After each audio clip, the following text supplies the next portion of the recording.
अस्सलामुअलैकुम। मैं हकीम Noor Alam Qasmi, NSK herbal नूरानी शिफाखाना नूरानी हिजामा सेंटर बास्टा बिजनौर यूपी इंडिया से।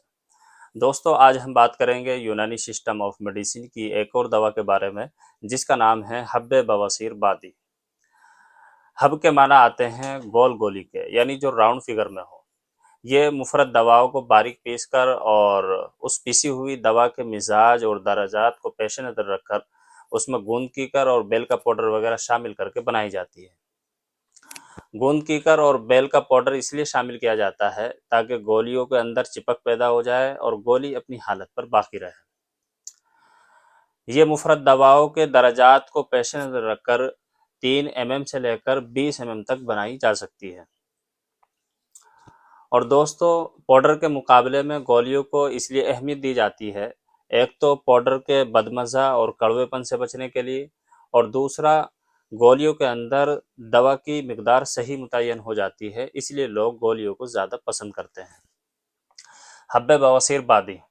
इस हब का नाम बवासीर बादी इसलिए रखा गया है, बवासीर बादी एक बीमारी का नाम है और ये दवा ख़ास तौर पर इस बीमारी के लिए बनाई जाती है, इसलिए इसका नाम बवासीर बादी रखा गया है। ये क्लासिकल मेडिसिन है, बहुत सी यूनानी कंपनियां इस हब को बनाती है और किसी भी यूनानी मेडिकल स्टोर पर बहुत सस्ते रेटों में बआसानी ये मिल जाती है।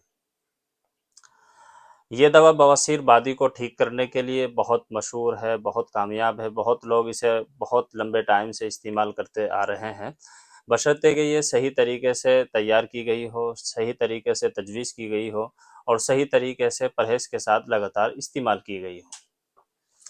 दोस्तों, हमारा वीडियो बनाने का मकसद हर्बल मेडिसिन को आम करना और फ़रोग़ देना है, और जिस दवा के जो फ़वाइद और नुकसानात, मिजाज, तरीका इस्तेमाल और मिकदार वगैरह है, उसकी सही और मुकम्मल जानकारी देना है, ताकि आप सही जानकारी हासिल करके हर्बल मेडिसिन से फ़ायदा उठा सकें।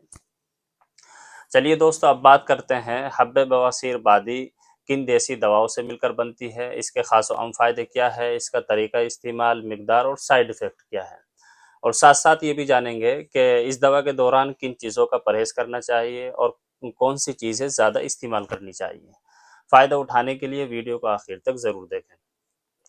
और दोस्तों, अगर आप यूनानी कंपनी की सभी क्लासिकल और पेटेंट मेडिसिन से जड़ी बूटियाँ, घरेलू इलाज, तिब्बी व हिकमती मालूमात, अच्छी सेहत की तदबीरात और रोज़मर्रा इस्तेमाल होने वाली सभी ग़िज़ाओं की सही और मुकम्मल मालूमात हासिल करना चाहते हैं, तो हमारा यूट्यूब चैनल NSK हर्बल को सब्सक्राइब और शेयर करें, ताकि हमारी आने वाली सभी वीडियोज़ आप तक पहुँचती रहे, आप और आपसे जुड़े हुए लोग उनसे फ़ायदा उठाते रहें। चलिए, सबसे पहले बात करते हैं हब्बे बवासीर बादी में कौन कौन सी दवाएं शामिल है। इसके अंदर मग़ज़ तुख्म बकेन, मग़ज़ तुख्म नीम, गूंद कीकर और पहाड़ी रसोत वगैरह दवाएं शामिल हैं, और ये सब दवाएं इन्फेक्शन को ठीक करने वाली है और मकाम को तहलील करने वाली है। ये मेरे पास हमदर्द कंपनी की मौजूद है, बाकी आप किसी भी कंपनी की खरीद सकते हैं। चलिए दोस्तों, अब बात करते हैं इसके खास व आम फायदे के बारे में। दोस्तों, इसके फायदे जानने से पहले ये जानते हैं कि बवासीर बादी और बवासीर खूनी में क्या फ़र्क है। बवासीर बादी, इसमें मकाम पर सूजन बहुत होती है और मोशन के साथ दर्द बहुत होता है। पेट में खुश्की और कब्ज़े की शिकायत होती है और मकाम पर ख़ारिश भी बहुत आती है, लेकिन इसमें ब्लड नहीं आता और मस्से भी कम होते हैं। बवासीर खूनी, इसमें मोशन के साथ ब्लड बहुत आता है और मस्से होते हैं, लेकिन इसमें मकाम पर सूजन नहीं होती और दर्द भी कम होता है। अगर इन दोनों का मौके पर सही इलाज न किया जाए, तो इसके ज़रिए भगंदर की बीमारी पैदा हो जाती है, जो बहुत ज़्यादा परेशान कुन और तकलीफ़दा होती है।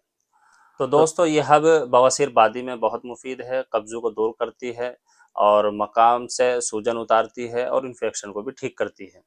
अब बात करते हैं इसके तरीका इस्तेमाल और मिकदार के बारे में।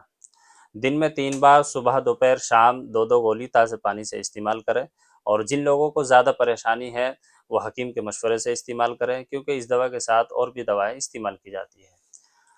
और दोस्तों, इस दवा के दौरान ठंडी चीज़ें, बादी चीज़ें, तली हुई चीज़ें और तेज़ मसालों का ज़रूर परहेज़ करें। अगर आपने इस दवा के दौरान परहेज़ नहीं किया, तो इस मरज़ का मुकम्मल ठीक होना बहुत मुश्किल है। और हल्की नरम ग़िज़ाएँ जैसे मूंग की दाल की खिचड़ी और शोरबेदार चीज़ें ज़्यादा इस्तेमाल करें।